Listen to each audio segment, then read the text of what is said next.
Hello friends, আমি অদিতি চলে এসেছি আরো একটা ছোট্ট ভিডিও নিয়ে। বার্থডে দিন দুপুরবেলা পায়েস হচ্ছে। তোমরা তো আগের ভিডিওটা দেখেইছো আমরা ব্রেকফাস্ট কোথায় সেরেছি। এবার দেখো ছেলের জন্য পায়েস বানানো হচ্ছে।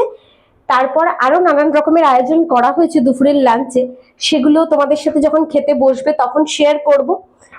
চলো দেখতে থাকো আর আমার সঙ্গে থাকো। এক ঝলক ছোট পুত্রকে দেখে নাও, সেও দাদার জন্মদিনে সাজুগুজু করে মিষ্টি নিয়ে বসে পড়েছে। লাঞ্চের আয়োজন হচ্ছে ভাত, আলু ভাজা, মাছ ভাজা, মাছের তেল অমলেট, চিংড়ি ভাপা, চিকেন কষা, আমের চাটনি, পায়েস, মিষ্টি, দই, ফল আর আশীর্বাদের জন্য ধান দুব্ব আর প্রদীপ। দেখো এবার চলছে আশীর্বাদ পর্ব।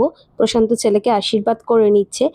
যতই আমরা রেস্টুরেন্টে গিয়ে সেলিব্রেট করি, বাঙালিদের এই আশীর্বাদ পর্ব, দুপুরবেলার জমিয়ে এই লাঞ্চ আর মা বাবার আশীর্বাদ ছাড়া বার্থডেটা বোধহয় সবার জন্যই ইনকমপ্লিট থেকে যায়।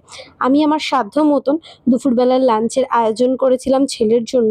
যা এক্সট্রিম গরম পড়েছে, এর থেকে বসি আর বোধহয় সত্যিই সম্ভব না।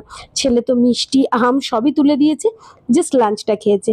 ওর ভীষণ পছন্দ হয়েছে, তোমরা ওর মুখ দেখেই বুঝতে পারছো। চলো টাটা, ইভিনিং এ দেখা হচ্ছে। কেমন লাগলো জানিও।